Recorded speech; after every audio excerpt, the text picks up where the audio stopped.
আচ্ছা, আমরা পুরস্কার বিতরণী সরাসরি চলে যাচ্ছি। আমাদের এই খেলাটার নিয়ম হচ্ছে যে আমরা আসলে একজন ম্যান অফ দ্য ম্যাচ পুরস্কার দিব এবং উইনিং টিমকে আমরা 10,000 টাকার প্রাইজ মানি। সে কারণে প্রথমে আমি ম্যান অফ দ্য ম্যাচ ঘোষণা করছি নীলফামারী জেলা দলের 10 নম্বর jersey Alif নুরকে man of the match.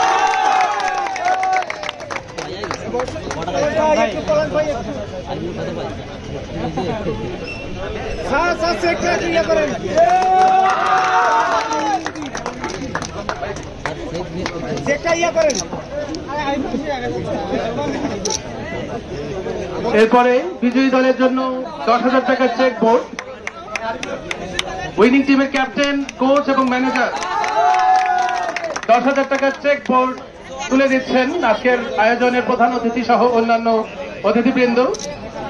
বিজয়ী দল 10,000 টাকার চেক বোর্ড তুলে দিচ্ছেন। অভিনন্দন নীলফামারী জেলা দলকে।